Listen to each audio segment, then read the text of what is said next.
I don't think it's at all okay for you to just end a life because of there's suffering in the world. Anthony, what I was saying is that a family that goes and makes that conscious decision of making that conscious decision, that heartbreaking conscious decision, it means that they have looked into the future, they know the reality, and they have understood that they cannot bring up the baby. All right, so before we continue the conversation, I think it'll be important for us to kind of position ourselves in the abortion debate. Leo, if it's between pro-life or pro-choice, where would you place yourself? I'd be pro-life. Okay. 2-second why? Because me as a Christian, I believe... you're done. No, shut up. I was going to say that, that but was 2 seconds, man. As a Christian, I believe all life is sacred and should be protected. Of course, it's much deeper than that, but I don't have more than 2 seconds. But in the case of rape or the pregnancy would be a risk to the mother's life, then I would allow abortion in that situation. Okay, what about you, Anthony? I actually, so when we say that Pro-life or pro-choice? Pro-life. Okay. And then the same thing with the fact that I'm a Christian and I believe that all life is sacred. But also on top of that, the whole idea of if there's a rape case or it harms the mother or it's like a moment of like incest or whatever, I think that there are things that, have understanding that, if it's not past like 4 weeks, 6 weeks or whatever. Yeah, it was 6 weeks that we came down to. So you guys stand pretty much on the same. Yeah, pretty much. Just reiterating what Leo said. I would say that I probably stand on the pro-choice thing of it. Just because I think that while I agree with what Leo and Anthony said, I think at the end of the day... He just wants to be different. I know. I think at the end of the day, I think that individuals need to have their own choice. And even though it's very heartbreaking to know, let's say, the consequences of abortion, I think at the end of the day, individuals still need to have their own choice. And we still need to build a infrastructure that will allow people to make their own choices in the safest way possible. Whether our personal beliefs go against it or not. As a country, we need to look out for the best of all citizens, even those who think the opposite from us. Yes. There's a lot that could be said on that, but that's not the topic for today. So we left at should the abortion laws be changed or is fine the way it is? Do you have any final remarks on this question before we move on? Nope. Anthony? I had one, but it's fine. All right. Okay, so we'll move on to our next question. Have there been any negative or positive effects of abortions on women and or society? Dre, do you want to start us off? I have no idea. I'm not okay, to be honest, and when it comes to this question right here, I know that we started the podcast saying that even though we are men, we should still be part of the conversation. When it comes to this, I honestly don't know. I don't know if it has had any negative effects. I did not do any research on this subject, but I don't know. If I were to guess, I would say if you were to have a late-term abortion, the psychological effects, there could be some psychological effects on the person. I don't know if for a early term abortion, I don't think that would have any effects, because that one is fairly simple. You just take a pill and you kind of you just release it. Yeah. You just release the fetus. With that, I do know that there are psychological effects on women, regardless of when the term is that they're of abortion. Yeah. There are a few women here, like during each term, like there are psychological effects on like on the fact that they get depressed or regrets and things like that. Even with first trimester. Yeah, I've seen that before. Yep, and that's statistic before. Mm-hmm. Even in I think the bigger problem goes beyond just women and society. I think it's a family issue. I think the biggest issue going on in America right now is the breakdown of the family. The basic structure of father, mother, and children. And basically with the access to abortion, basically what happened is kind of like disrupted this natural cycle of, finding a partner, getting married, raising children together, living together, et cetera, et cetera. And, there was another point I was going to make. Okay, so before you make the other point, so you're saying, just so that I can, because I've never heard this point being made. So you think that abortion has had a big impact on the breakdown of American families? It's part of it.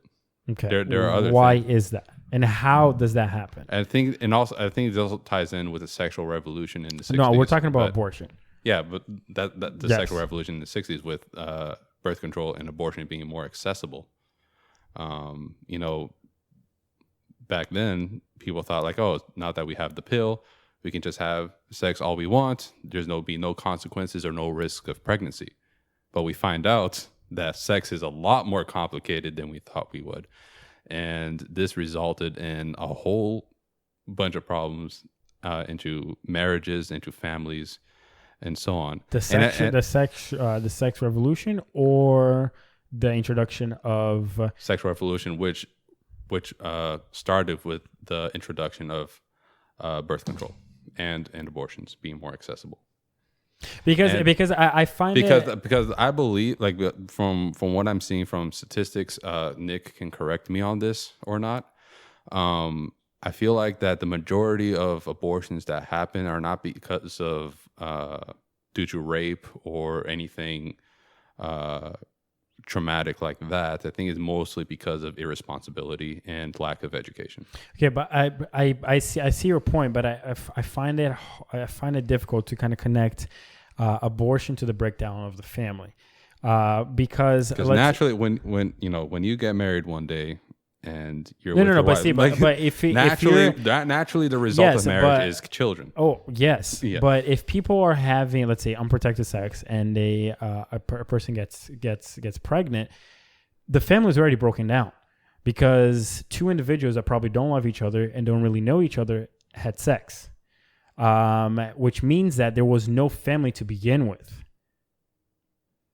So it's I think the breakdown of the family wasn't because of abortion, but it was just because of a fault in morality in the American society. I think maybe the sexual revolution had more to do with it than abortion itself. Abortion doesn't really break down the family if there's no family to break down to begin with. Yeah, that's why because if people are having, let's say, unprotected sex, just having sex as much as they want, and the consequences of unprotected sex is one of them is having the potential the potential of having babies, right? Yeah. Having babies without a family and then having abortion to get rid of that baby, it's not going to break down a family that doesn't exist. So that's where I push back on abortion breaking down the family. Not abortion in itself; it's a part of it. Like I said. I don't know. I think the sexual revolution had more to do with it than. Well, I get what Leo's saying, but I do disagree. I don't think that it has everything has like too much to do with it. I think when you're talking about abortions, I think that just because you can doesn't mean you should. It's a fun thing to do. Now, right? Nick has Nick has some feedback.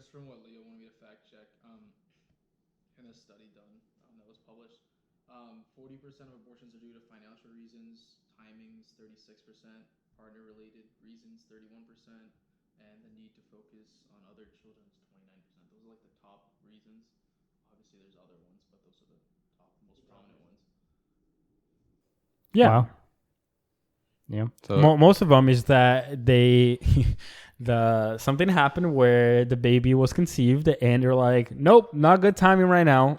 irresponsibility. No, Yeah. no, okay. It doesn't mean that it's irresponsibility because Of course it sometimes is. no, Of because course it sometimes is. no, Dude, Leo, because accidents happen. You okay, can't with the listen. You exception of can't rape- with look. the You exception of rape, can't are you look. ro- are You you- can't look at a statistics like that and say that all those people were responsible. You're making a huge assumption. Do people have sex by accident? No, but sometimes There you accidents go. happens even with protected sex. The condom can break. Your pill cannot work. There are things that can happen that even if you're being responsible, conception can happen. And now, are those people being responsible even though they have done everything that is right to do?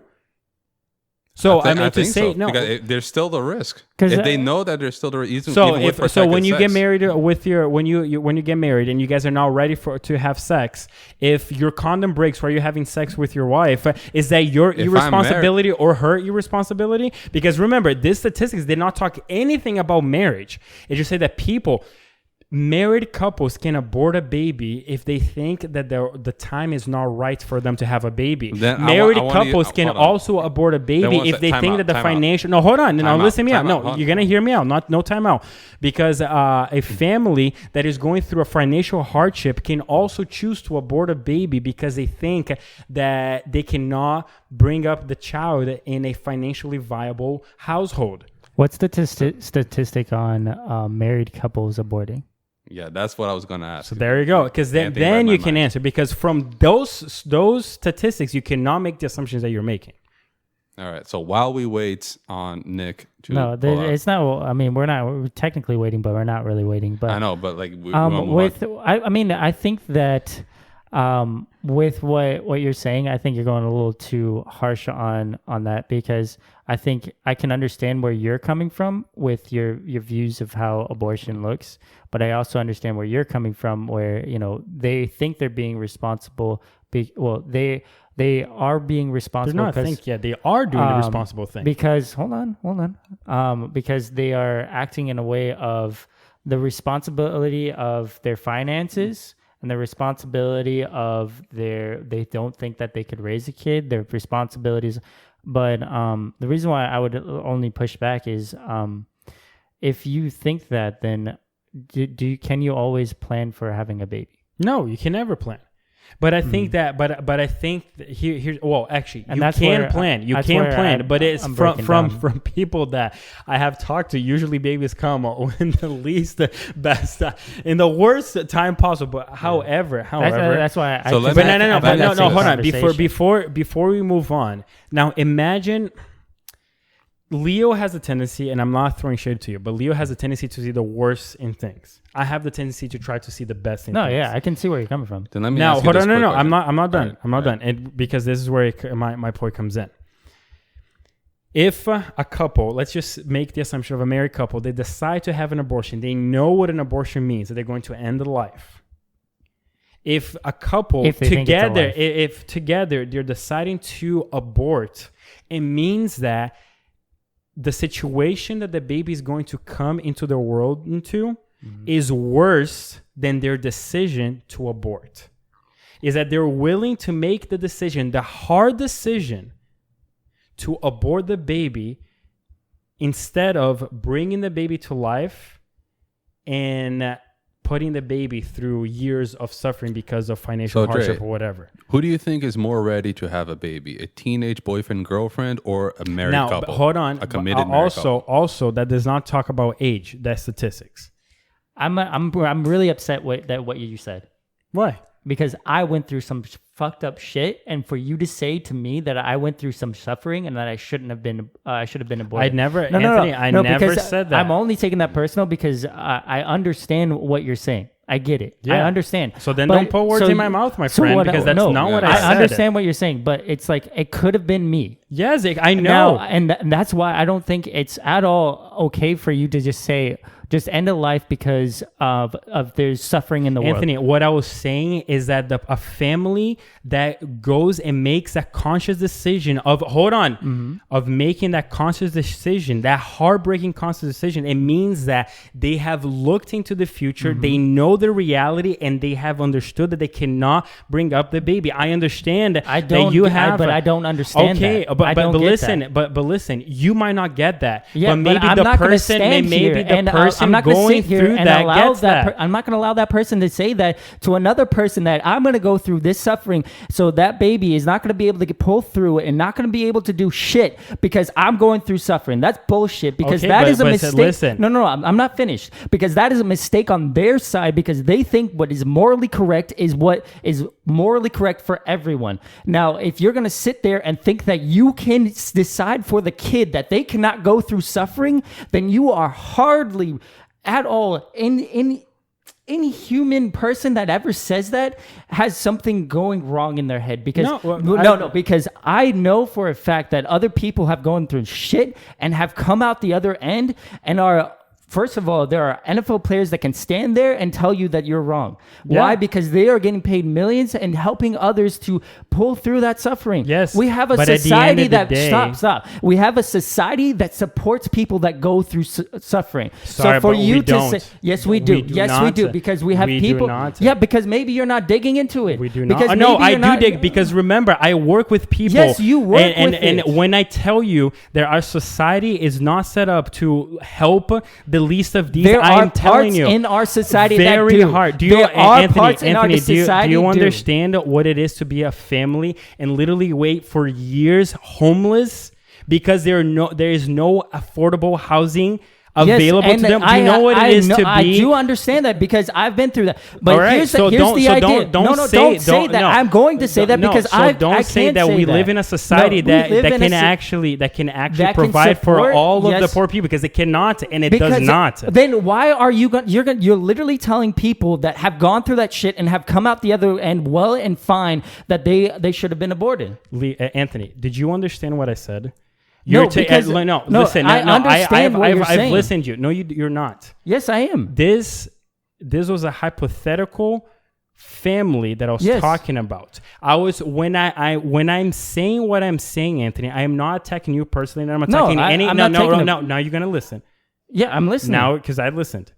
Okay. Yeah. I am not attacking you personally or anyone who has gone through or known someone who has gone through that. Okay. What I am saying is that for someone, I'm looking into the positive side of things. Yeah, I know. For someone who knows all of the what's it called? The consequences of aborting someone, for aborting a baby. Mm-hmm. For them to make that the hardest decision they can make, it means that they truly truly believed that they could not have brought up that child in society and have given them a good life. I'm not saying that those people are trying to argue for everyone else to abort if they can't. Some people are stronger than others. Other people cannot go through that pressure. All I am saying with that, Anthony, is that for someone to go, I don't think that most people make that decision as an afterthought. I think there's a good amount of people, especially for the people that are irresponsible, which there's a lot of people that are irresponsible out there that do get an abortion. But I'm talking about the people that try to do the thing the right way and still trying to do the thing the right way. Life still fucks them over and tries to give them a baby, and they have to really weight the consequences of either having a baby or having an abortion. They choose to have an abortion. That is probably one of the hardest decisions they have ever made with their life. Now, hold on. Do they live with guilt for the rest of their life? Most likely. But I'm saying that it is not an afterthought and it's not an easy decision. I was not saying this to attack anybody, and I was not making this as a political statement. I was trying to sympathize with people that still knowing the hardships and the consequences of having abortion, they still choose to have an abortion. Because when we're talking about things like this, we have to put ourselves in their shoes. And this is me putting them in my feet in their shoes, but knowing that what can happen, Just because you think right now it can't happen doesn't mean later on it can. What?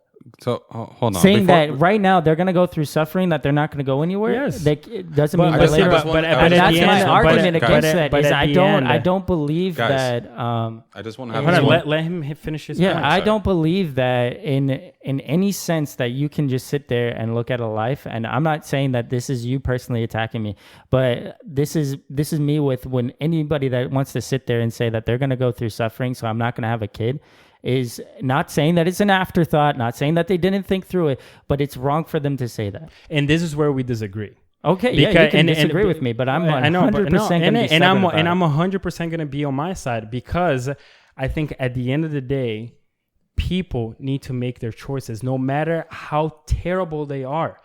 You as a Christian, Anthony, you understand this. That's what free will is.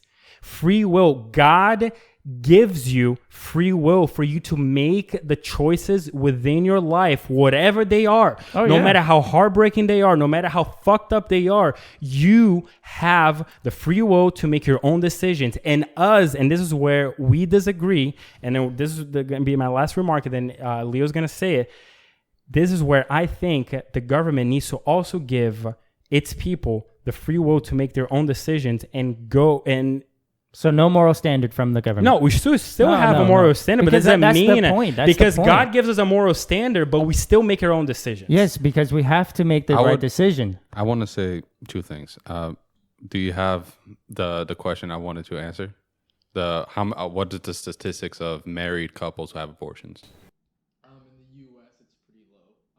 Worldwide, though, it's found that 73% of women around the world. We're only talking about the U.S. So Well, I'm just saying, like 73% of women around the world who have abortions are married, but in the U.S. it's drastically lower, where 85% of women who get abortions are unmarried, and it's mostly also 20-year-olds.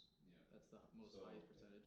So the answer, the majority of married couples would not go through an abortion, because once they're married, it's understandable that they are prepared to have a child. And the thing I was going to push back, you said that, we have the free will to make our own choices, but does that also mean we're free from the consequences of our choices? No, and I said that. I've been saying that the whole time, that we're not free from the consequences, but we still need to have the freedom to choose, even to make the choices, even though they might have dire and drastic consequences. So don't you think that an abortion is kind of like eliminating the consequences? No, because, is it eliminated the consequences? No, because there's still psychological, as Anthony has brought up, there's still psychological consequences for the individual.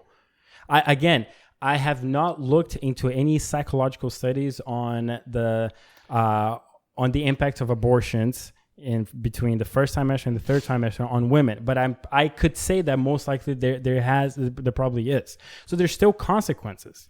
But again, going back to the conversation that we're having, the first part of this conversation is that if an individual that wants to get an abortion is going to get an abortion, whether risky or safe and legal. So why not put in the parameters for women to have safe abortions, but also at the same time invest more in our adoption agencies? Make sure that women who do not want to keep babies, they have the support so that they can bring their babies after to the adoption centers, and their babies can actually be adopted, because that's a whole different problem. But sure, have the baby, put it up for adoption. Have you actually looked into the numbers of adoptions and how many kids don't get adopted? I have not. There's a big number. So there's even that. It's easy for us to stand here and say, well, have the baby and then put it up to adoption. But then we are talking about a whole different problem where our adoption system is not the best. This is where I'll back up Anthony. He said that, people are avoiding having a child because they don't want the child to go through suffering. But life is suffering. Mm-hmm. Like, people are going to go through shit whether they're born or not born. So I think it is like a cop-out excuse to have an abortion just to prevent the child from going through suffering. Like, no, whatever kid, whether you're good financially, you never know what's going to happen tomorrow. Maybe you have a kid when you're in your best of times, but something happens to your family and brings you, all of a sudden you guys are in poverty. Like Hurricane Katrina, you might have a house, you might have a job, and all of a sudden you lose your house and your job, and you're with the family floating around in water. I 100% agree. So, life is unpredictable, but at the end of the day, I think it's much easier for you to if you are in a well-off family, or you're someone, it's easier for you to plan for those unpredictable things that happen. All right, yeah, but what's the statistic on how many people are actually well off in? Not many. Yeah, that's what not I'm many. saying. Yeah. So to close off with our final question, or should we just final question? Final question. Yeah, we could go one more. All right. So final question. In your opinion, what are some possible solutions to prevent abortions from happening? Or do you believe abortions is already a solution to women's health and rights? So, Anthony, what do you like to... I like that. Asking me as a Dr. Clayton. It's just an opinion. There's no way that I can tell you that there is like an actual like real answer to preventing like the bad things that happen or occur when you have a child. But I think it's just expectations for them as life goes on. When you look at yourself, like don't look for casual sex, and actually look for something like meaningful. And I think that could probably be a start. It's like, stop looking for casual sex. I was going to go... Be real. I was going to go somewhere the same route. That I think sexual education is important. Having protect sex. I think that's very important. Yeah. And also the importance of, I think, celibacy. I think it's today it's more of a joke. Because people think, it's just for religious people, like super religious people. But if you actually look at the numbers, actually, I saw a statistic that says that teens today are having less sex than decades before. Because is that real? I feel like that's nuts. I think because they're waking up they see the mistakes from their parents and the generations before, after the sexual revolution. And I think they're waking up to that and seeing the consequences of this like free-for-all sex. And I think if you look at the numbers for people who decide to wait until after marriage to have sex, it's actually in your best interest for you to wait, because not only you're less likely to get divorced, you're more likely to report to have a happier sex life. So I think these are things that are not brought up and taught in schools, unfortunately. I think that's something that we should be teaching more. Yeah. I think that the question was a little bit written in a biased way. How to prevent abortions from happening. That was a little bit biased, but it's okay. I mean, he does say, or do you believe abortion is already a solution to it? I am picking on him, but I think the first question is, I think that life is all about balance. I think that we can feel very strongly about these things, but at the end of the day, we still have to respect the decisions that people want to make. And I think that abortion is a solution for women's health issues, no matter how we may feel about the consequences. And I think that I agree with Leo. Education is everything. I mean, really talking about not only celibacy, because let's be honest, even though celibacy is the best solution, it's not gonna solve every. Not everyone's gonna choose to be celibate now. But also I know I understand. Yeah, that's what I'm saying. Yeah, waiting until after marriage. Because celibacy means like the whole life, but that's not what I meant. Yes. I'm sorry. Waiting after marriage, but also teaching how to use what are those things that prevent pregnancies? Preconceptions. Yeah. Is that the right word? Birth control. because contraception. Contraceptions. Thank you. No, because when you talk about birth controls, it's usually only women. Only for women, but like contraceptives, where condoms and birth controls and all this stuff, like, is really teaching in high school, maybe even middle school, because these middle schoolers are fucking horny as 10-year-olds, 11-year-olds. Yeah, bro, things are starting to happen even sooner than we ever expect. But anyways, teaching and really showing that, and then making sure that if a woman wants to have an abortion, maybe sitting down with a doctor and then going through the pros and cons of having an abortion and the pros and cons into having the baby. And if they are going to choose to have the baby but they do not want to take care of it, make sure that we have a kick-ass adoption system in place so that these kids can have a placement. And for the kids that don't have a placement, that they have a good environment that they can thrive in. My question to there, do you think that the same as for like a transgender person that is transitioning, they have We're to not go, talking about Yeah, this. no, but that's no, a, that's a whole can of I'm not, worms. that's not what I'm talking about. But they have to go through therapy. They have to go to a therapist and talk to a therapist. Do you think that it should be the same thing for Not abortions? a therapist, but for the doctor to let them know that these are the consequences. This is what has been reported with women that have had abortions in the first trimester, in the second trimester, and the third trimester, and these are the consequences, so that when the woman makes a decision, they have all of the information that they need to make a conscious decision. But at the end of the day, again, even though it's heartbreaking, abortions are heartbreaking. I don't like them, but I think individuals have to have the right to choose. All right. All right. That is the end of our episode. Thank you guys for listening. I am your co-host, Leo D'Souza. I am Dre Santos. And I'm Anthony. All right, guys. See you guys next week. Bye. Bye.